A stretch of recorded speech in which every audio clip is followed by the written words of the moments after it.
Hello, dear students. This is Dr. Ujjwal, Assistant Professor, Department of Humanities and Science, KGRC, KG Reddy College of Engineering. So today we will discuss about Hall effect.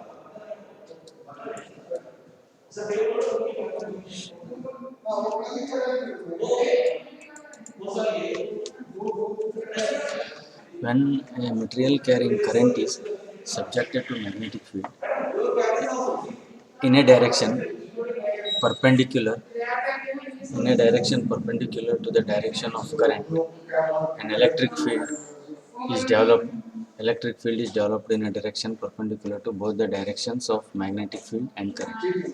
This phenomena is called Hall effect. Generated voltage is called Hall voltage. So this is Hall effect.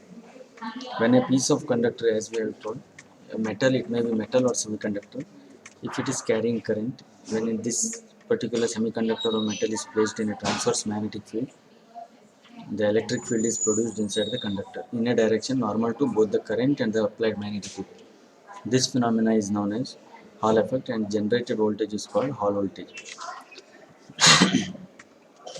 So suppose assuming that the material is p-type semiconductor, then when electric field and magnetic fields are applied at right angles to each other in a mutually perpendicular direction, holes experience the force from right to left.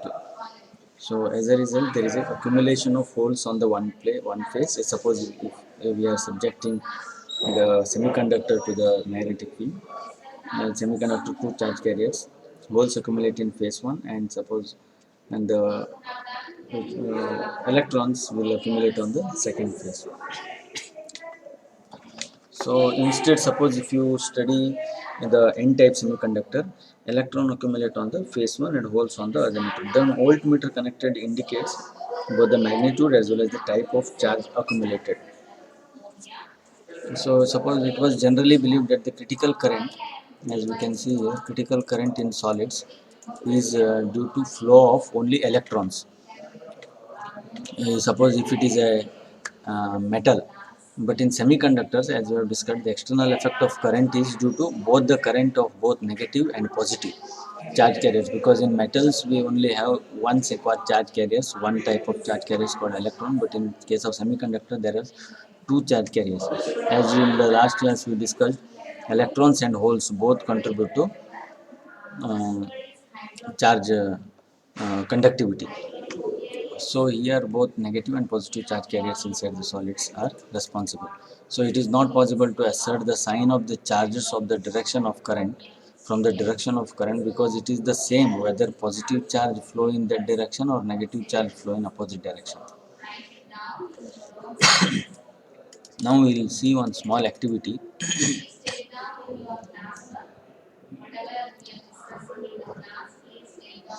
Activities.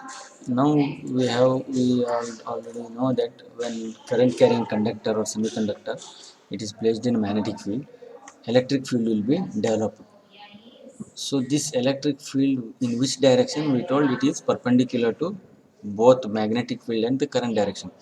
But how to find out the electric field direction without, suppose we don't know magnetic field direction and the current direction, then how to find out the direction of electric field? Now dear students, please answer this question. Which law is generally used to find the direction of electric field? Now electric field and Hall voltage are developed. So which law is used to find the direction of the electric field?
Okay, students, I hope you got this answer right.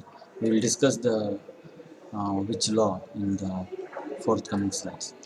So Hall effect, we know it is discovered by E.H. Hall in 1879, helps to resolve the dilemma of the signs of charges. So when moving charge is subject to the influence of magnetic field, it experiences the force called Lorentz force. So here moving charge, because when current, if that conductor is carrying current, means in opposite direction electrons are moving. So this moving charge, when subject to the influence of magnetic field, it experiences the force called the Lorentz force. Now here Fleming's left hand rule, you might have studied in intermediate courses the Fleming's left hand rule and right hand rule. It states that if the first three fingers of the left hand are stretched mutually perpendicular to each other in such a way that the forefinger is along the magnetic field, forefinger magnetic field, middle finger is along the current, or middle finger means you can remember the central finger, CC current or the charge, and then the direction to which thumb is pointing indicates the direction with which charge experiences the thrust or the force. So that is, this is the Fleming's left hand rule. By using this Fleming's left hand rule, we can find the electric field generated in the Hall experiment. Consider the semiconducting specimen or the metallic specimen carrying current along the x-axis. See, this is the x-axis, current Ix, it is carrying current. Let the specimen be subject to the magnetic field along the z-axis. This is z-axis because the magnetic field should be applied perpendicular to the current direction. So this is the current B, sorry, magnetic field B. This is the current, and along x-axis magnetic field is along z-axis. Then the force experienced or the force will be developed along the y-axis, because y-axis is both perpendicular, mutually perpendicular to the x and z. If the specimen is a metal, since it has only one type charge carriers as we have discussed, that is electrons, the electrons are forced towards down into the bottom surface in that particular figure which we have seen. So therefore the bottom surface becomes more negatively compared to the upper surface, and hence the potential developed difference is developed between the bottom and the upper surface of the metal piece. If the specimen is n-type semiconductor, because holes, electrons in the n-type are majority carriers. Since the electrons are majority carriers, they are forced down into the bottom surface in this case. Therefore, the upper surface becomes positive. Obviously, holes will be concentrated, whereas the bottom surface becomes negative. If we guys take a p-type semiconductor, since here holes are majority charge carriers, bottom surface is occupied by the holes and it becomes more positive compared to the upper surface. Upper surface, obviously, it will be negative. Potential difference developed between the upper and lower surfaces is known as the Hall voltage. Sorry. The expression for the Hall coefficient. Hall coefficient RH is inversely proportional to the charge concentration and is negative for the n-type semiconductor and positive for the p-type semiconductor, because we have seen n and p-type majority carriers are different. So Hall coefficient RH is inversely proportional to charge concentration and its sign is changing. For n-type and p-type, sign opposite. Now RH for p-type is equal to 1 by PE, where P is the number of holes and E is the charge of hole. That is the Hall coefficient is inversely proportional to the charge concentration. This P is charge concentration, in this case hole concentration. So it is the ratio denominator P. Similarly for RH for n-type is minus 1 by Ne. N is the concentration of electron, E is the charge of electron. This is negative, as we have mentioned here, negative for n-type. When P and n-type represent the concentration, as we have already discussed that one. If the magnetic field B is applied to specimen, if the magnetic field B is applied to the specimen carrying the current I, the Hall voltage Vh developed across it, then the Hall coefficient is given by RH equal to Vst by Bi. This is very simple derivation. This we can derive by comparing, balancing the equation, because charge experiences the Lorentz force, we know that, and at the same time because of Hall electric field, the charge experiences the electric field also in exactly in opposite direction, because electrons are being attracted by the oppositely phased holes. So the charge experience simultaneously Lorentz force and the electric field. So to balancing equation we have to apply to derive this one, that is E into capital E equal to BeV.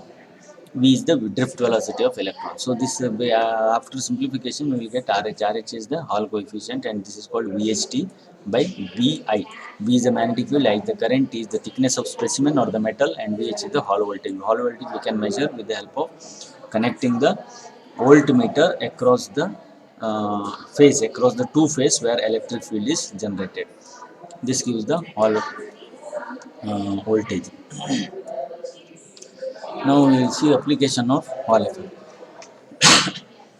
Semiconductor RH is Hall coefficient is positive for p-type semiconductor, we know, and thus from the direction of the Hall voltage developed one can find out the type of semiconductor, which type of semiconductor we are using. We can find out with the help of this RH value. If RH is positive, it is for p type. If however RH is negative, it is for n type. In the last slide we have seen. So based on negative and positive value of RH, we can find which type of semiconductor is subjected to the magnetic field. Calculation of carrier concentration is also possible. Last slide we have seen the relation. Once Hall coefficient RH is measured, the carrier concentration can be obtained from this equation. That is, as we have studied already, Hall coefficient is inversely proportional to the carrier concentration. In this n type, n is the carrier concentration, E is the charge of carrier. So we can find out first one is which type of semiconductor, second one is carrier concentration, also we can find out. Sigma is mobility also we can find out. Mobility or the conductivity is equal to n into E into mu E, where n is the number of charge carrier, E is the charge of charge carriers, mu is the mobility of electron. In this case it is electron. For n type semiconductor, this mobility is given by this. If you take this Na into denominator here, sigma n equal to Ne. Sigma is the conductivity, and 1 by Ne we have just seen in the previous slide, it is RH, Hall coefficient. Similarly, for conductivity for p type semiconductor, it is Pe mu P. Mu is the mobility of this one, mobility of hole. Here mobility of hole is given by sigma P divided by Pe. It is sigma P into RH. RH is the Hall coefficient, and we know B magnetic field also we can calculate with the help of Hall effect. These are the application. Means magnetic field equal to VST.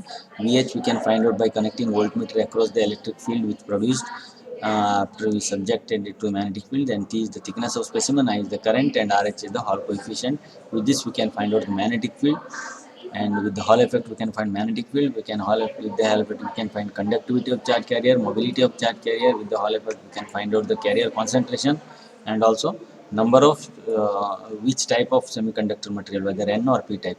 This thing we can calculate with the help of Hall effect phenomena. So with this we will end this Hall effect topic. Next class we will continue with other application of semiconductor physics, the PN junction diode and the transistor diode. Thank you.